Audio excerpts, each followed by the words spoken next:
워싱턴 DC와 뉴욕 등 동북부 지역에 또다시 폭설이 강타하면서 피해가 속출하고 있습니다. 연방정부 업무는 또다시 부분 마비됐고 수도권의 대다수 학교와 공공시설도 문을 닫았습니다. 기록적인 가뭄에 신음하는 캘리포니아주가 연방정부와 함께 해결책 모색에 나섰습니다. 전담반을 구성하고 연방정부 예산을 지원받는 한편 물 절약을 위한 다양한 프로그램 개발에 주력할 계획입니다. 한인타운 조경사업 마당과 게이트웨이 프로젝트가 오늘 7인 감독위원회를 통과하며 두 번째 관문을 넘었습니다. 하지만 주 재무부의 최종 승인에는 난항을 겪을 것이라는 우려가 큽니다. 미국 내 초등학교에서 급식비를 안 냈다고 학생에게 점심을 주지 않는 일이 벌어져 논란이 일고 있습니다. 급식 논란이 벌어진 곳은 대부분 지방정부의 재정 사정이 좋지 않은 지역인데 학부모들의 반발이 만만치 않습니다. 연방정부가 국빈 만찬 한 끼 저녁값에 최대 60만 달러를 쓴다는 사실이 공개되면서 언론과 야당의 비난이 고조되고 있습니다. 효과에 비해 너무 돈 낭비가 심하다는 비판입니다.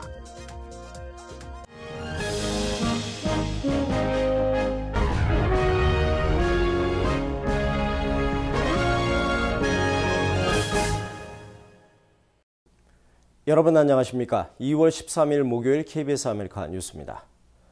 동북부 지역에 올 겨울 눈이 참 많이 옵니다.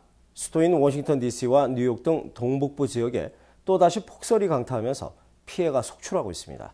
이주환 기자의 보도입니다. 차도와 인도가 구분이 안 될 정도로 도시 전체가 폭설에 뒤덮였습니다. 눈 속에 파묻힌 눈금자는 16인치 40cm를 가리키고 있습니다. My 87-year-old father's up in the farmhouse, and I got to make sure I got the road open so he can get out if we need to in emergency.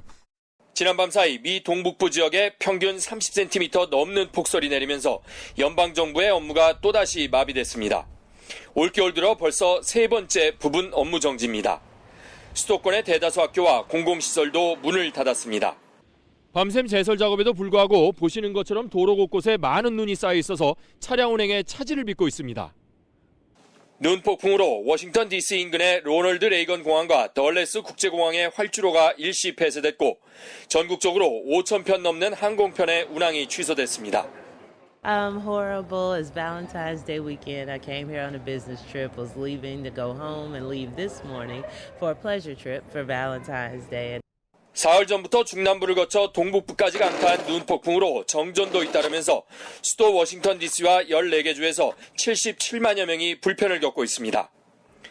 이번 겨울 들어 벌써 5번째 눈폭풍을 맞은 뉴욕과 뉴저지는 지난달까지 6, 7천만 달러, 우리 돈 700억 원 이상을 제설 작업에 쏟아부었습니다. 미국 언론들은 이번 폭설을 지구 종말을 가져올 정도의 대재앙이라며 스노우와 아마겟돈을 합친 스노마겟돈이라고 표현하고 있습니다. 눈은 오늘 저녁 다시 내린다는 예보입니다. 워싱턴에서 KBS 뉴스 이주환입니다. 캘리포니아주가 기록적인 가뭄에 시달리면서 연방정부가 그 해결책 모색에 나섰습니다. 연방정부와 가주정부는 이른바 TF를 구성하고 연방정부의 예산을 지원받는 한편 물 절약을 위한 다양한 프로그램 개발에 주력할 계획입니다. 노승욱 기자가 취재했습니다. 캘리포니아가 100년 만에 최악의 가뭄으로 몸살을 앓고 있습니다. 가주 수자원국은 저수지의 물 보유량이 사상 최저를 기록하고 있으며 눈을 비롯한 가주 내 물 자원이 연평균의 20% 수준밖에 안 된다고 경고한 바 있습니다. 연방정부는 이를 가주만의 문제가 아닌 연방 차원의 심각한 재해로 보고 재정적 지원을 할 예정입니다. A number of western states are facing drought conditions, including a historic drought here in California. Federal agencies have partnered with Governor Brown to ramp up funding and coordination and to take immediate actions to try to lessen the impacts on California communities. 이에 주정부는 물을 보다 효율적으로 관리할 수 있는 구체적인 계획을 통해 대비책을 마련하겠다고 밝혔습니다.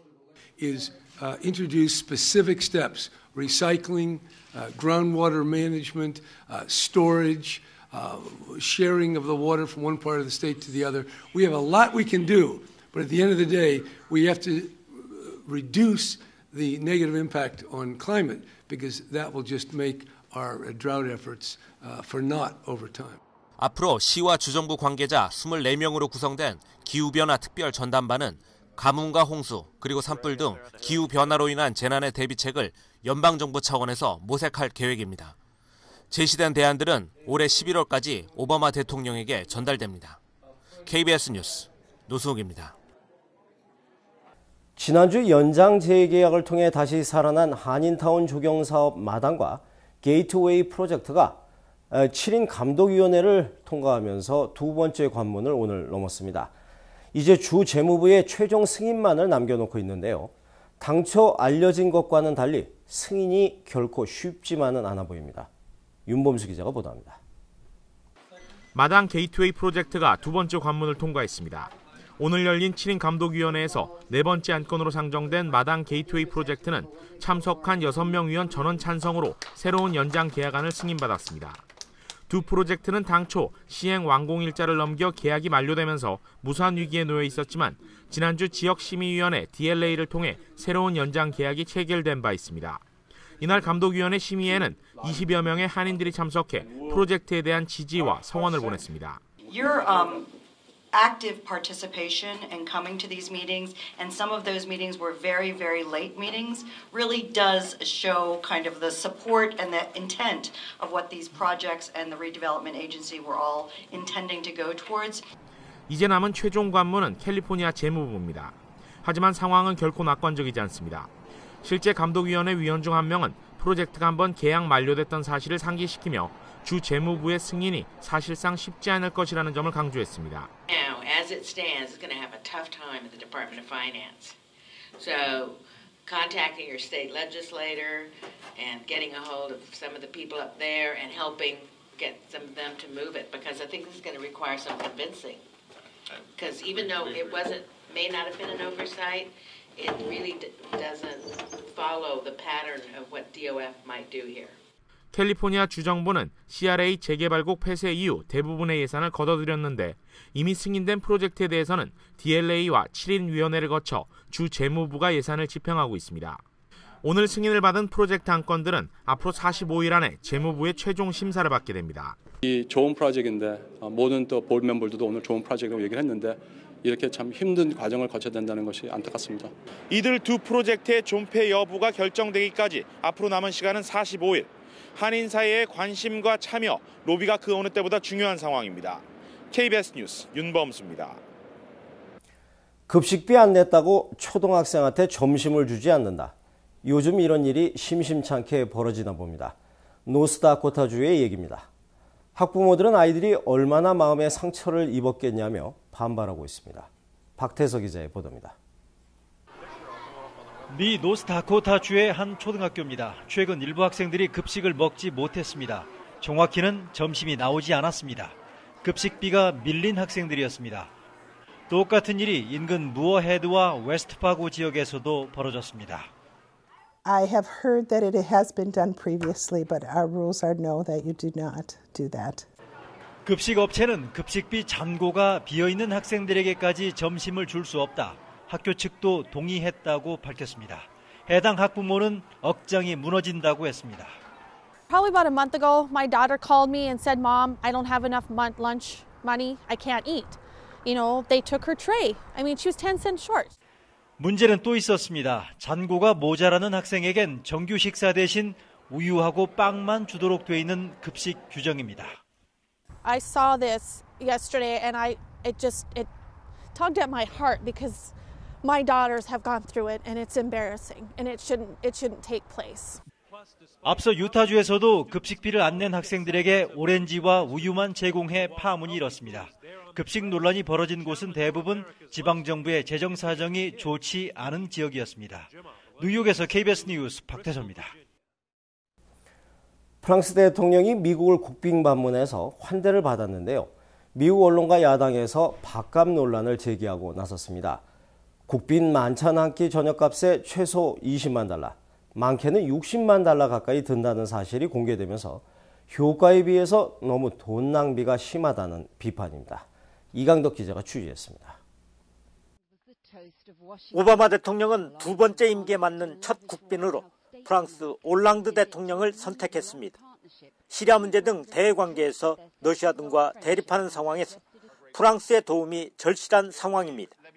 올랑드 대통령에 대한 극진한 대우는 국빈 만찬이 하이라이트였습니다. Vive la France, God bless America, and long live the alliance between our great nations. 독신인 올랑드 대통령을 가운데 앉히며 오바마 대통령 부부는 열과 성을 다했지만 미국 내 평가는 곱지만은 않습니다.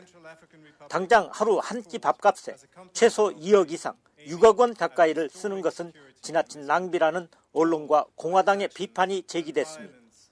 국무부가 공개한 자료는 2011년 이명박 대통령 국빈 만찬 때는 2억 원 정도가 들었지만 인도 총리를 위한 국빈 만찬 때는 6억 원 정도가 든 것으로 밝히고 있습니다.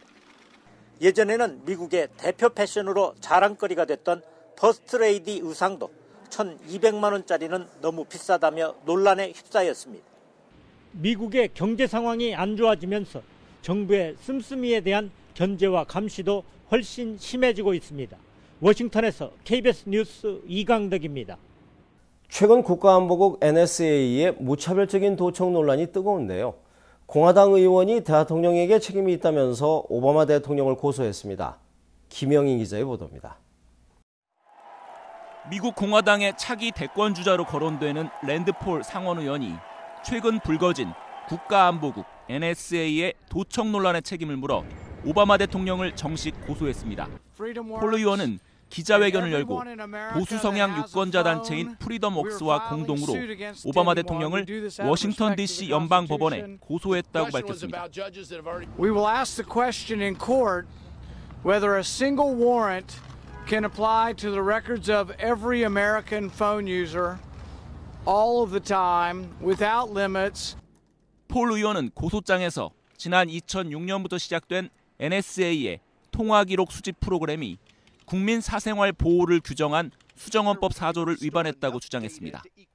폴 의원은 이번 소송을 위해 6개월 전부터 집단 소송 서명을 받았으며 수십만 명이 이에 참여했다고 밝혔습니다. 이에 대해 케이클린 헤이든 국가안보회의 대변인은 현행 정보 수집 프로그램은 합법적이라고 반박했습니다. 그러나 지난해 12월 워싱턴 DC 연방지방법원은 NSA의 무차별적인 정보 수집은 위헌, 위법이므로 즉각 중단하고 관련 자료를 파기해야 한다는 판결을 내린 바 있습니다. KBS 뉴스 김영인입니다. 미 육군이 타격 정확도를 크게 높일 수 있는 이른바 스마트 소총 기술을 시험하고 있는 것으로 전해졌습니다. 총에 컴퓨터가 내장된 조준경을 장착해서 정확도를 높이는 기술입니다. 보도에 이경진 기자입니다. 겉으론 별다른 특징이 없어 보이는 소총. 하지만 실제 총을 쏠 땐 사용자가 조준경으로 목표물의 표식을 설정하고 이 설정이 제대로 됐을 때만 총알이 발사됩니다. 이른바 스마트 소총입니다. 미 육군이 이 스마트 소총을 시험 중이라고 영국 BBC 방송 등이 미 육군 소식통을 인용해 보도했습니다. 첨단무기 제조업체인 미국 트래킹 포인트사가 개발한 것으로 미 육군은 6정을 넘겨받아 성능을 시험하는 것으로 전해졌습니다. 스마트 소총의 조준경에는 컴퓨터가 장착돼 기온, 풍향, 풍속 등 16가지 변수를 계산할 수 있습니다. 그만큼 목표물 조준 정확도가 높아진다는 얘기입니다. You don't have to be an experienced shooter. You don't have to be someone who's put thousands of rounds downrange.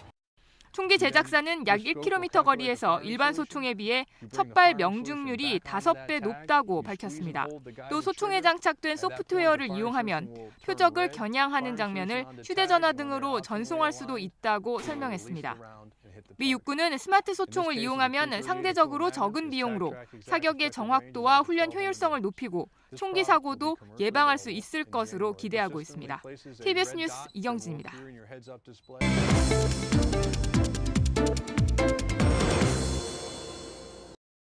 오늘 뉴욕 증시는 경제 지표가 좋지 않았는데도 기업 실적 호조와 저가 매수세 덕분에 상승세로 마감했습니다. 원달러 환율은 1064원 70전입니다.